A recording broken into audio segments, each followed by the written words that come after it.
Eu vou te dar 5 razões para a explosão no STF não impedir a anistia dos réus do 8 de janeiro. Você que é de direita não pode perder isso, porque se a gente deixar, o STF vai usar essa explosão para aumentar o seu poder, para barrar a anistia e para censurar as redes sociais. Então eu vou dar para você 5 razões de modo muito claro, para você não ter nenhuma dúvida e de modo resumido. Mas antes eu tenho que te dizer que o que aconteceu na quarta-feira na frente do STF, com o homem se explodindo, é grave. Mas é um caso isolado que não tem nada a ver com a direita, não tem nada a ver com o Bolsonaro e o mais importante, não tem nada a ver com os réus do 8 de janeiro, que são as maiores vítimas dos abusos e do autoritarismo do Supremo Tribunal Federal e que precisam do nosso apoio para corrigir as injustiças praticadas contra eles.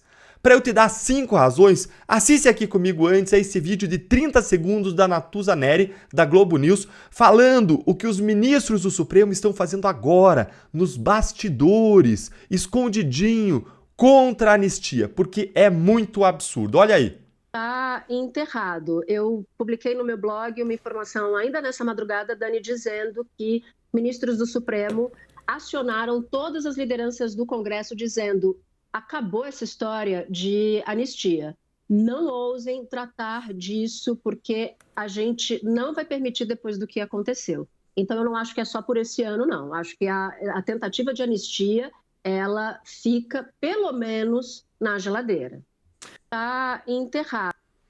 Então vamos lá, eu vou te dar 5 razões pelas quais a explosão no Supremo não deveria, de jeito nenhum, impactar a anistia aos réus do 8 de janeiro. E é claro, curte o vídeo, se inscreve no canal e compartilhe esse link nos seus grupos de WhatsApp para que mais pessoas tenham acesso a essa lista de 5 razões. Vamos lá, primeira razão. O propósito da anistia é corrigir uma injustiça, a desproporcionalidade, os abusos do STF em relação aos réus do 8 de janeiro que não foram apagados. Por acaso a explosão do tio França na frente do Supremo corrige o que o tribunal está julgando, que ele está julgando mais de 1.000 pessoas sem ter foro privilegiado? Por acaso corrige o tribunal está julgando e condenando em lotes as pessoas, sem individualização das condutas, sem prova dos crimes? Por acaso corrige a prisão ilegal da Débora Rodrigues, que ficou mais de 1 ano presa sem denúncia e está presa até hoje, sem ver os filhos pequenos, simplesmente porque ela escreveu "perdeu mané" na mesma estátua em que o tio França se explodiu? A explosão, por acaso, muda a morte do Clesão? Ela paga aquelas penas desproporcionais aplicadas para senhorinhas inofensivas presas com uma Bíblia e um terço na mão?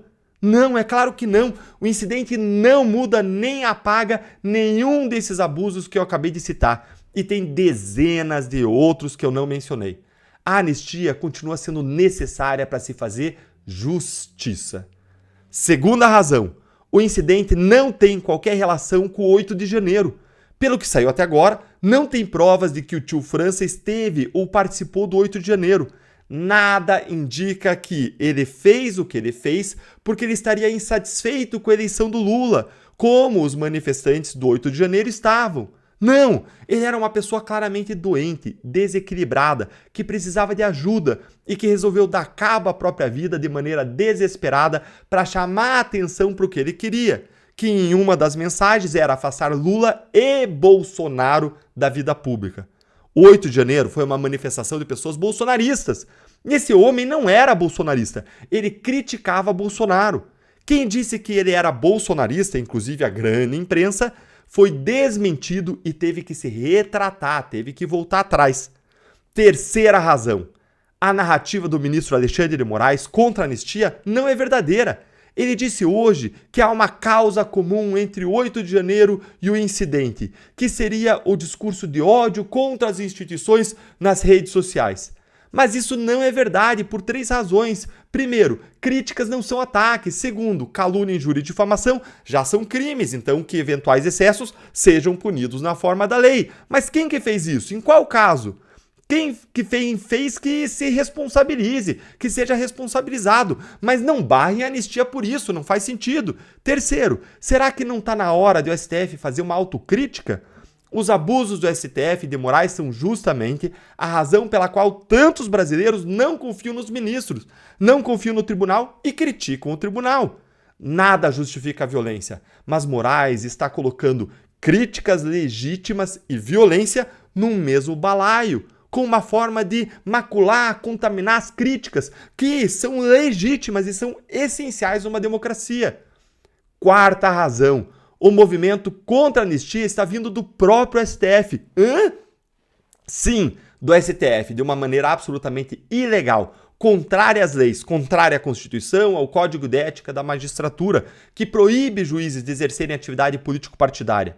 O Congresso não precisa de permissão ou de autorização do Supremo para debater e discutir projetos de lei, inclusive o de anistia. O fato de o Supremo ter ameaçado o Congresso e ter dito para os parlamentares não usarem passar a anistia é uma ameaça à democracia muito maior do que um homem se explodir na frente do Supremo. O Congresso é independente e o STF não está acima dele. Aliás, os ministros do Supremo não têm voto. O simples fato de o movimento para barrar a anistia vir do Supremo está errado. E essa é mais uma razão para que esse caso não impacte a anistia. É o Congresso não se deixar humilhar e rebaixar pelo STF. Quinta razão.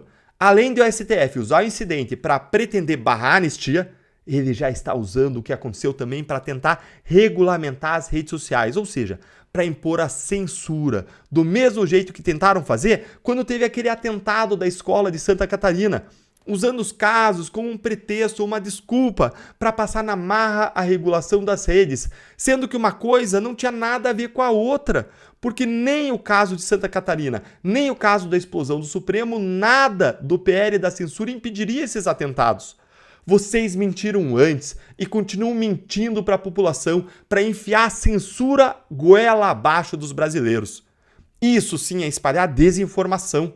E agora a mesma corte que se considera inimiga do bolsonarismo, que tem ministro que diz nós vencemos o bolsonarismo, que tem ministro ainda que fala de conspiração da extrema-direita global contra a democracia, é a corte que quer regulamentar as redes sociais.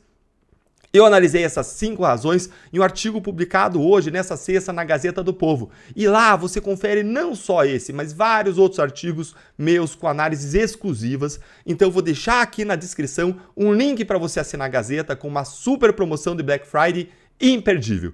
Se você concorda com essas 5 razões, então envia o link desse vídeo para 5 grupos de WhatsApp e vamos ajudar os réus do 8 de janeiro a conseguirem a liberdade e a justiça que eles merecem.